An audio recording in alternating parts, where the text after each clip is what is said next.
Hello students, welcome back. Welcome to the part 8 of chapter 8 D and F block element. D block element में हमने पिछले part के अंदर start किया था some important compounds of D block elements.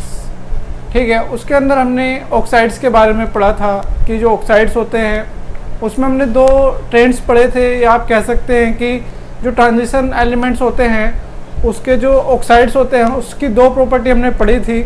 एक तो आयनिक एंड कोवलेंट कैरेक्टर, दूसरा acidic and basic character.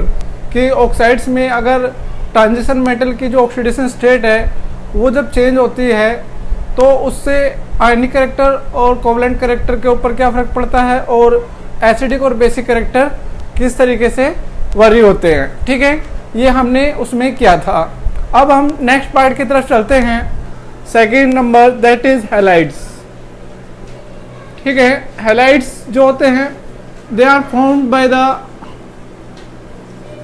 Bye direct combination. ठीक है, डायरेक्ट कॉम्बिनेशन से ये बनते हैं। आप कह सकते हैं direct combination of halogen and transition element.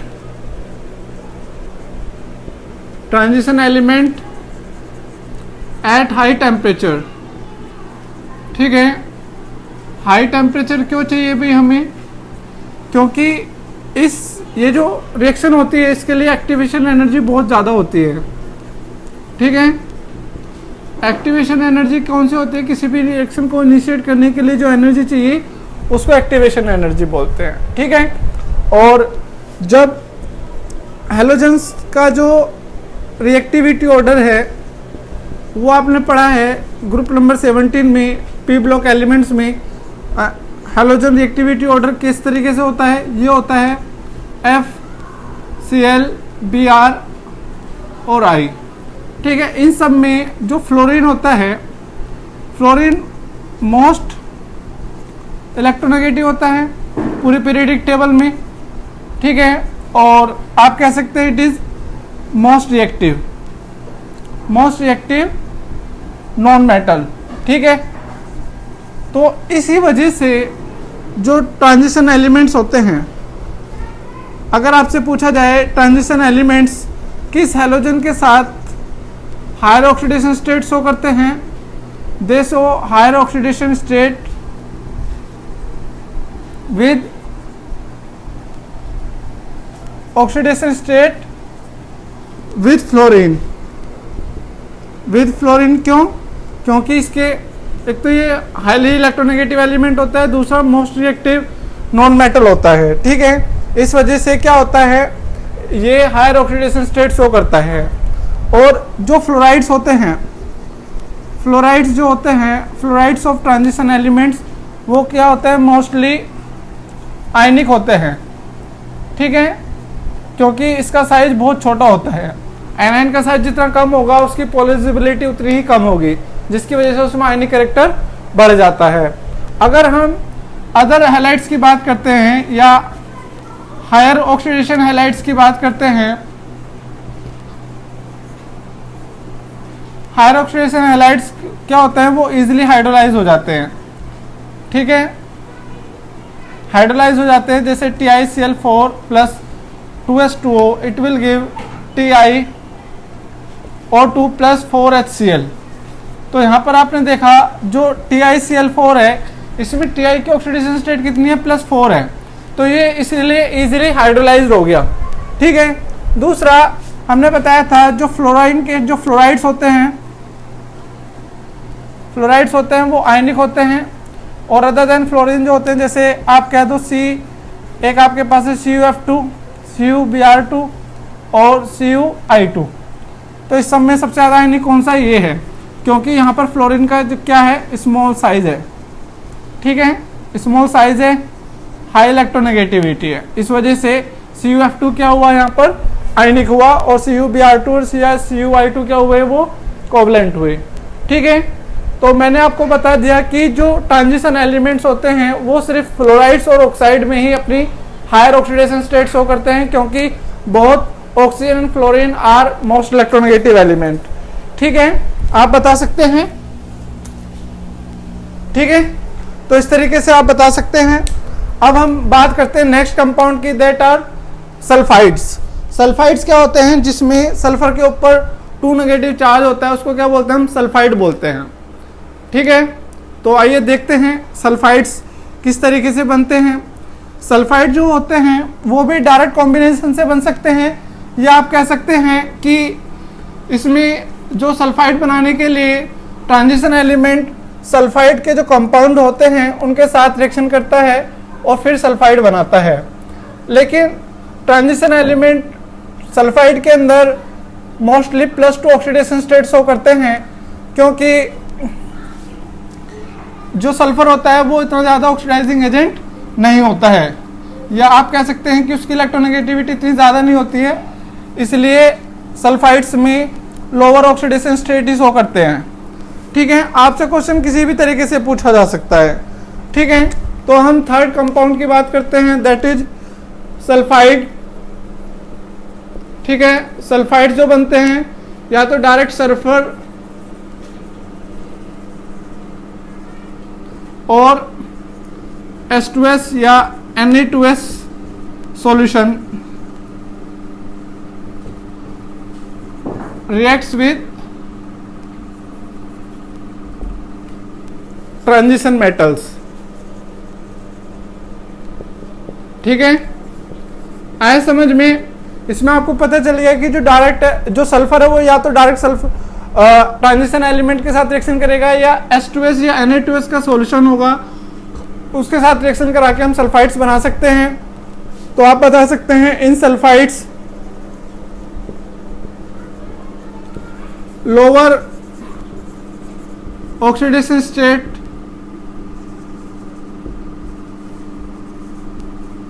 Exist because, क्यों? Because sulphur is not so much oxidising agent.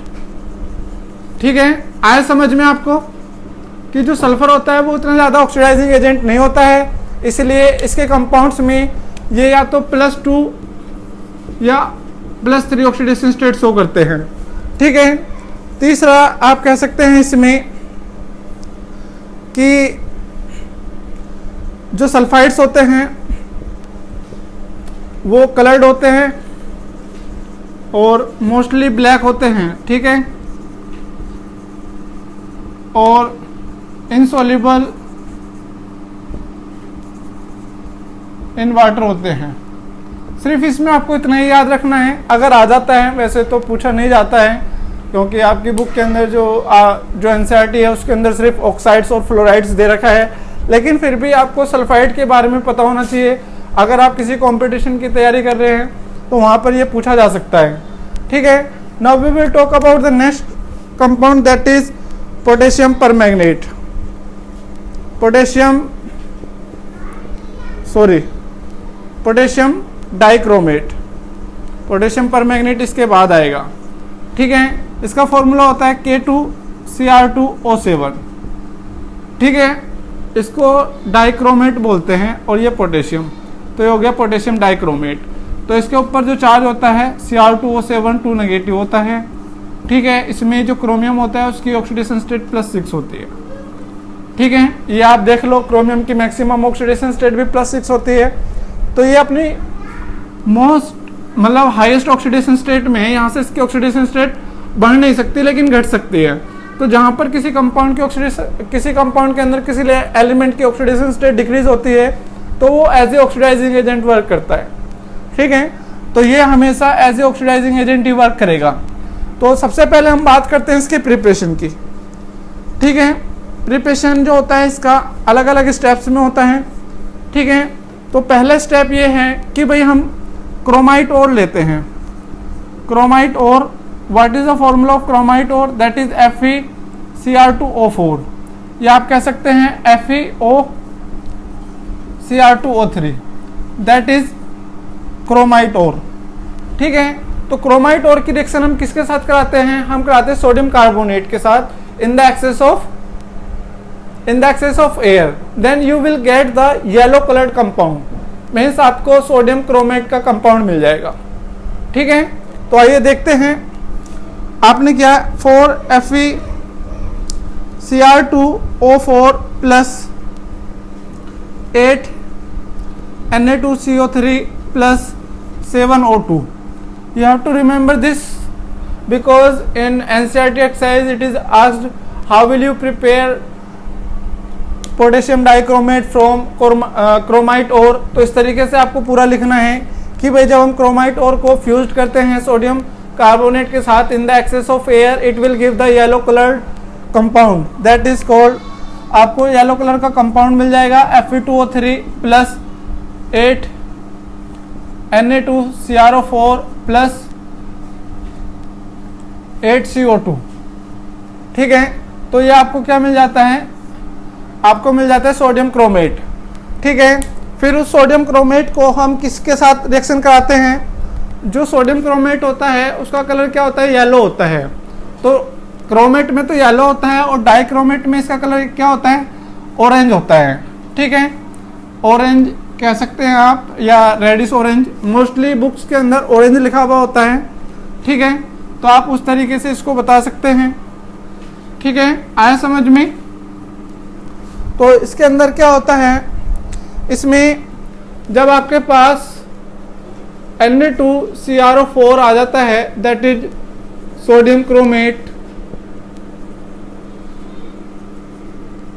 and it is yellow in color। ठीक है, then it is reacted with dilute H2SO4 and it will give you sodium dichromate। ठीक है, sodium dichromate आपको मिल जाता है। देखिए कैसे, आपने लिया 2 Na2CrO4 plus H2SO4 it will give you Na2Cr2O7 plus Na2SO4 plus H2O। ये तो ही आपकी मॉलिक्यूलर रिएक्शन। ठीक है, मॉलिक्यूलर रिएक्शन के अंदर हर एक कंपाउंड और जो हर एक रिएक्टेंट और प्रोडक्ट जो होता है वो मॉलिक्यूलर फॉर्म में होता है, लेकिन इसको आप किस में लिख सकते हैं, इसको आप आयनिक फॉर्म में भी लिख सकते हैं। Na2CrO4 2 plus 2H positive it will give you Na2Cr2O7 plus 2Na positive plus H2O, that is ionic equation. ठीक है, तो इस तरीके से आपको क्या मिल जाता है, सोडियम डाइक्रोमेट मिल जाता है। लेकिन हमें क्या चाहिए, पोटेशियम डाइक्रोमेट। अब सोडियम डाइक्रोमेट जो काम कर सकता है वही काम पोटेशियम डाइक्रोमेट भी कर सकता है, लेकिन इसको प्रेसिपिटेट या क्रिस्टल आउट करने में हमें बहुत ज़्यादा दिक्कत होती है because of its high solubility. High solubility की वजह से इसको प्रेसिपिटेट आउट करने में हमें दिक्कत होती है, लेकिन हम इसको प्रेसिपिटेट आउट कर सकते हैं, इसमें कोई दिक्कत नहीं है। लेकिन because of its high solubility to precipitate it out it will be very difficult, so we will add some amount of potassium chloride and it will convert into potassium dichromate and potassium chromate की dichromate की solubility कम होती है, इसलिए वो हमें मिल जाता है। तो अगर आपसे पूछा जाता है कि भाई जो सोडियम डाइक्रोमेट काम कर सकता है वही पोटेशियम डाइक्रोमेट करता है, फिर भी हम उसको सोडियम डाइक्रोमेट में नहीं पोटेशियम डाइक्रोमेट में क्रिस्टल आउट करते हैं, क्यों? तो आप बताएंगे कि भाई जो सोडियम डाइक्रोमेट होता है उसकी सॉल्युबिलिटी ज़्यादा होती है, इसलिए उसको क्रिस्टल आउट करने में हमें ज़्यादा दिक्कत आएगी। लेकिन पोटेशियम डाइक्रोमेट की जो सॉल्युबिलिटी होती है वो लो होती है और वो आसानी से क्रिस्टल आउट हो जाता है, इसलिए हमें उसको पोटेशियम सॉल्ट में चेंज करना पड़ा। ठीक है, इस तरीके से आपको सिर्फ ये देखना है कि भाई हर एक पॉइंट का रीजन है। ठीक है, वो रीजन आपको पता होना चाहिए। ठीक है, और वो पॉइंट आपको तभी पता चलेगा जब आप हर एक फैक्टर के ऊपर या हर एक लॉजिक के ऊपर वर्क करते हैं। ठीक है, तो हम क्या करते हैं, जब आपके पास Na2Cr2O7 आ जाता है, इसमें हम पोटेशियम क्लोराइड मिला देते हैं, then you will get K2Cr2O7 plus 2NaCl। ठीक है, it is yellow colour. Sorry it is not yellow, it is orange. ठीक है, येलो ये यहाँ पर था। ठीक है, आगे समझ में किस तरीके से हमने प्रिपेयर किया। पहले हमने उसको क्रोमाइट और से सोडियम क्रोमेट में बदला, सोडियम क्रोमेट से उसको डाइक्रोमेट में बदला, फिर सोडियम डाइक्रोमेट से उसको पोटेशियम डाइक्रोमेट में बदला। You have only 3 equations. ठीक है, एक ये वाली, एक ये, और एक हमने जो पहले लिखी थी। ठीक है, आगे समझ में। Now we will talk about the physical properties. Physical properties में कुछ नहीं है, सिंपल सी 2 ही प्रॉपर्टी हैं। एक तो इसकी सॉल्युबिलिटी की बात करते हैं और एक इसकी फिजिकल स्टेट की बात करते हैं। ठीक है, रूम टेम्परेचर पर ये ऑरेंज कलर का सॉलिड होता है, क्रिस्टलाइन फॉर्म में मिलता है। इसका मेल्टिंग पॉइंट 670 केल्विन होता है। ठीक है, इतना आपको याद रखना है। फिजिकल प्रॉपर्टीज में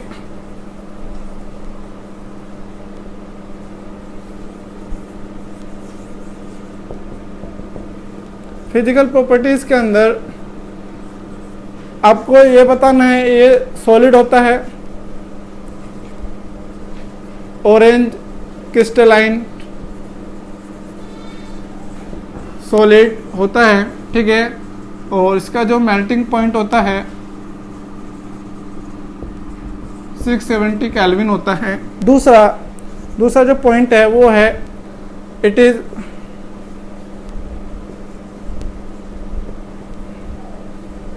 moderately soluble in cold water। Cold water में मॉडरेट सोल्यूबल होता है but highly soluble in hot water.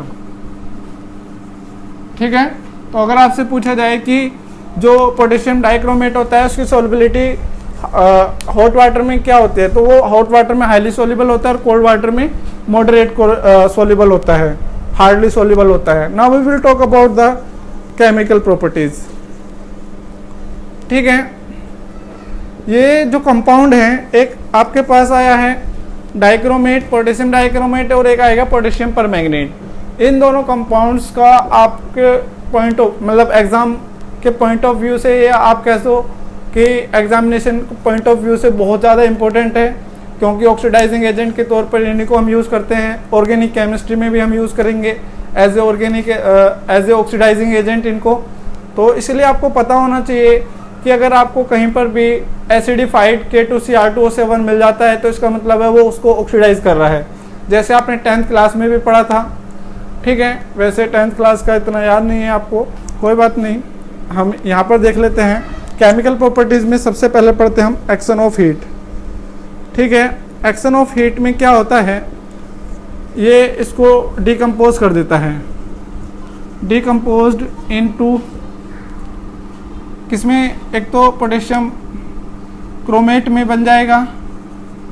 ठीक है, क्रोमेट बन जाता है और क्रोमिक ऑक्साइड बन जाता है एंड ऑक्सीजन गैस देता है। जैसे 4K2Cr2O7 इसको हमने हीट किया, it will give 4K2Cr4 plus 2KCr2O3 plus 3O2। You can say that it is balance chemical equation. ठीक है, आया समझ में। रिएक्शन विद एल्कलीज करते हैं या reaction with base. Reaction with alkalis या रिएक्शन विद एसिड, दोनों ही रिएक्शन के अंदर हमें एक चीज़ पता चलती है, जो डाइक्रोमेट और सोडियम डाइक्रोमेट और पोटेशियम डाइक्रोमेट और पोटेशियम क्रोमेट होता है, उन दोनों में फ़र्क क्या होता है। दोनों के अंदर उसकी जो ऑक्सीडेशन स्टेट होती है दोनों में +6 होती है, लेकिन जो एसिडिफाइड मीडियम में रहता है तब ये डाइक्रोमेट फॉर्म में एग्जिस्ट करता है, और जब ये एल्कलीन कंडीशन में रहता है तब ये क्रोमेट फॉर्म में एग्जिस्ट करता है। ठीक है, तो ये एक्शन ऑफ हीट आपको समझ में आ गया। ये आपसे पूछा जा सकता है कि एक कंपाउंड X है जिसका कलर, या एक कंपाउंड A है जिसको हमने हीट किया तो उसका कलर ऑरेंज होता है, वो क्रोमाइट और से बनाया जाता है। इतनी इन्फॉर्मेशन आपको दी जाएगी because you will have the analytical question from this chapter. D and F block element से ही आपको एनालिटिकल क्वेश्चंस आते हैं, वो इस तरीके से आपसे पूछा जाएगा। ठीक है, तो जब हम पोटेशियम डाइक्रोमेट को हीट करते हैं तो वो पोटेशियम क्रोमेट, क्रोमिक ऑक्साइड और ऑक्सीजन देता है। ठीक है, ये आपको याद रखना है। Now we will talk about the next property, that is reaction with alkalis and acids. दोनों के साथ रिएक्शन जो होती है वो अलग होती है। ठीक है, एल्कलीज का मतलब होता है बेस। ऐसे बेस जो OH नेगेटिव आयन दे सकते हैं उनको हम एल्कलीज बोलते हैं, जैसे NaOH, KOH, note NH3 because it will not give OH negative ions. ठीक है, तो आइए देखते हैं second chemical properties, reaction with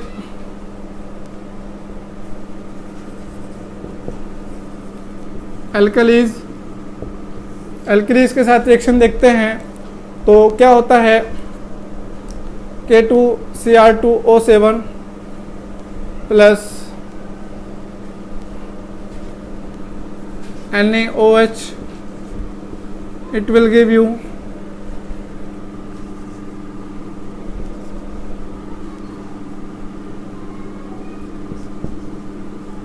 2K2Cr O4 plus H2। ठीक है, आया समझ में। तो यहाँ पर जैसे हमने इसमें क्या मिलाया, बेस मिलाते हैं हम, तो वो किस में बदल जाता है, क्रोमेट में। ठीक है, जबकि दोनों के अंदर जो Cr है उसकी ऑक्सीडेशन स्टेट कितनी है, +6 है। Cr कितना है यहाँ, +6 है। तो लेकिन अगर हम इसमें क्या करें, इसकी आयनिक इक्वेशन किस तरीके से लिखी जाती है, Cr2O7 plus 2OH negative, it will give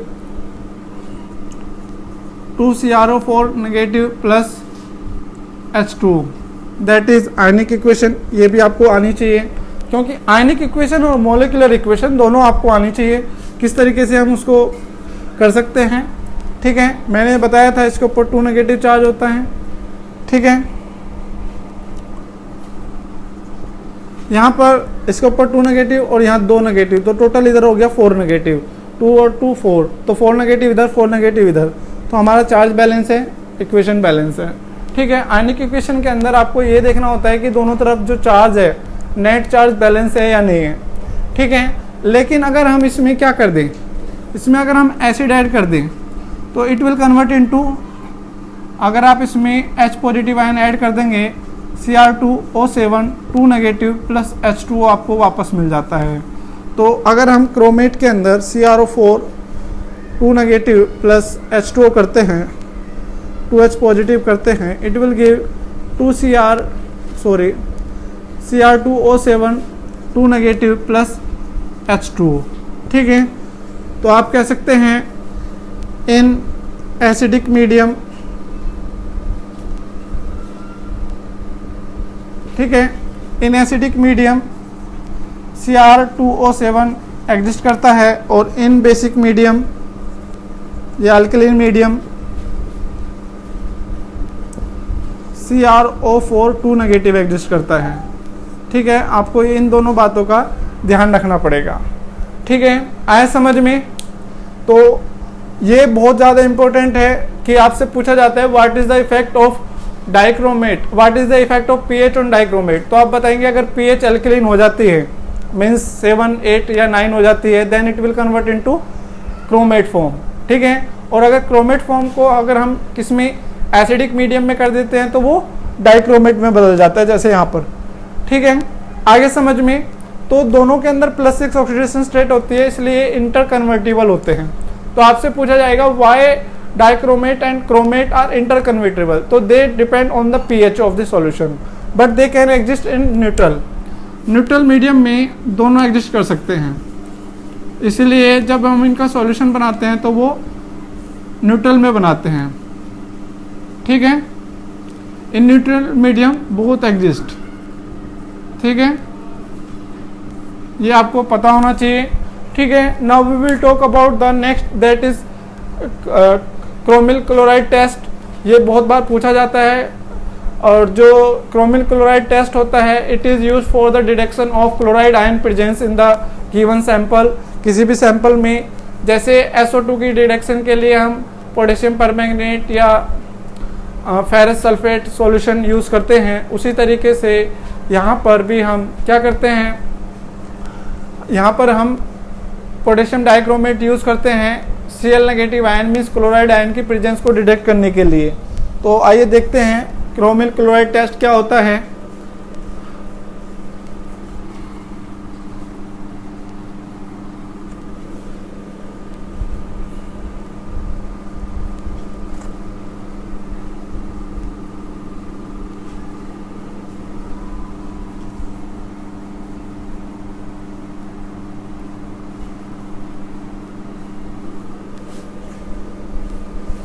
chromyl chloride test, that is for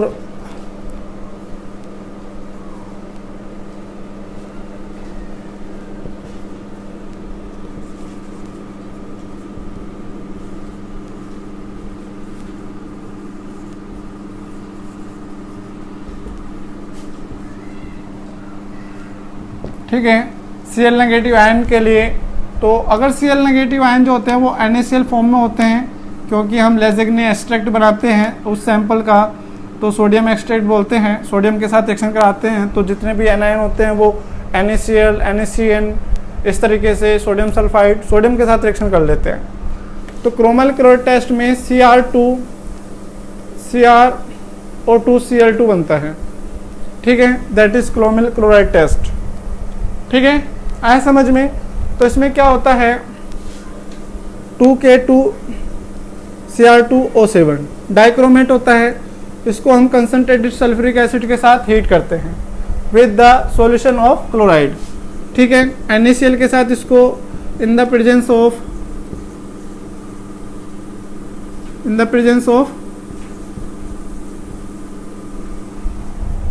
ठीक है, यू विल गेट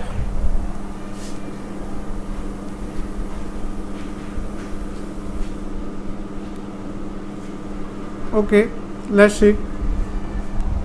तो क्या होता है, it will give you 2KHSO4, ठीक है, प्लस 4NaHSO4 प्लस CrO2Cl2, ठीक है, CrO2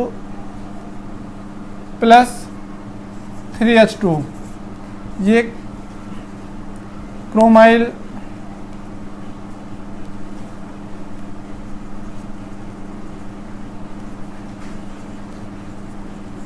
क्लोराइड की वेपर्स आपको दिखती हैं, जिनका कलर क्या होता है, ऑरेंज रेड होता है। ठीक है, ऑरेंज रेड कलर की वेपर्स अगर आपको दिख जाती हैं तो आप कहेंगे कि भाई सॉल्यूशन के अंदर क्लोराइड आयन प्रेजेंट है, अदरवाइज नहीं है। ठीक है, क्या होता है इसमें, जो डाइक्रोमेट होता है उसको हम किसके साथ मिक्स करते हैं, कंसंट्रेटेड सल्फ्यूरिक एसिड डालते हैं और उसमें सॉल्यूशन जिसके अंदर हमें क्लोराइड आयन देखने हैं उसको भी ऐड कर देते हैं। तो जैसे आप इन तीनों को ऐड करके हीट करते हैं तो वहाँ पर क्रोमिल क्लोराइड की वेपर्स दिखेंगी जिसका कलर ऑरेंज रेड होता है। अगर ये ऑरेंज रेड कलर की वेपर्स आपको दिख जाती हैं तो इसका मतलब है सॉल्यूशन के अंदर आपके क्या है, क्लोराइड आयन प्रेजेंट है। इस रिएक्शन को, ये तो हो गई आपकी मॉलिक्यूलर रिएक्शन। ठीक है, ये हो गई आपकी molecular reaction. Now we will have to write the ionic equation. ठीक है, आयनिक इक्वेशन कैसे लिखेंगे, यहाँ पर जो आयनिक इक्वेशन है उसको लिखने के लिए यहाँ पर chromate Cr2O7 2 negative plus 4Cl negative plus 6H positive, it will give 6 positive 4 और 2, इधर नेट चार्ज हो गया 0, इधर भी नेट चार्ज 0 आएगा, 2CrO2Cl2 प्लस 3H2। तो ये आपको वेपर्स दिखेंगी जो कि ऑरेंज रेड कलर की होती हैं, ऑरेंज रेड वेपर्स दिखते हैं, जिसकी वजह से आप बता सकते हैं कि भाई सॉल्यूशन के अंदर क्लोराइड आयन प्रेजेंट है। अदरवाइज अगर ये वेपर्स नहीं बनती हैं तो आप कहेंगे कि वहाँ पर कोई भी क्लोराइड आयन प्रेजेंट नहीं है। ठीक है, आए समझ में। तो आज के लिए सिर्फ इतना ही। आज हमने जो किया है वो फ्लोराइड, सल्फाइड और पोटेशियम डाइक्रोमेट की प्रिपरेशन की है, फिजिकल प्रॉपर्टी की है, और केमिकल प्रॉपर्टी में हमने action of heat, reaction with alkalis and that is 3। Chromyl chloride test किया है, ठीक है, क्रोमिल क्लोराइड टेस्ट किया है, बस इतना ही किया है। ये सारा आपको अच्छे से रिवाइज करना है, ठीक है। अगर आपको कोई भी पॉइंट समझ में नहीं आता है तो आप वीडियो को रिवाइंड कर सकते हैं, अदरवाइज फिर भी समझ में नहीं आता है तो आप हमें मैसेज करके बता सकते हैं, ठीक है। इस वीडियो को लाइक कीजिए और शेयर कीजिए। अगर आपने हमारा चैनल सब्सक्राइब नहीं किया है तो सब्सक्राइब कीजिए, ताकि आपको हर एक subject intermediate board point of view से, चाहे आप किसी भी स्टेट बोर्ड से हो या सीबीएसई बोर्ड से हो, आपको हर एक चैप्टर के पार्ट वाइज वीडियो मिलेंगे एक सिस्टमेटिक स्टडी के लिए, ठीक है। और घर पर रहिए, सेफ रहिए। Thank you.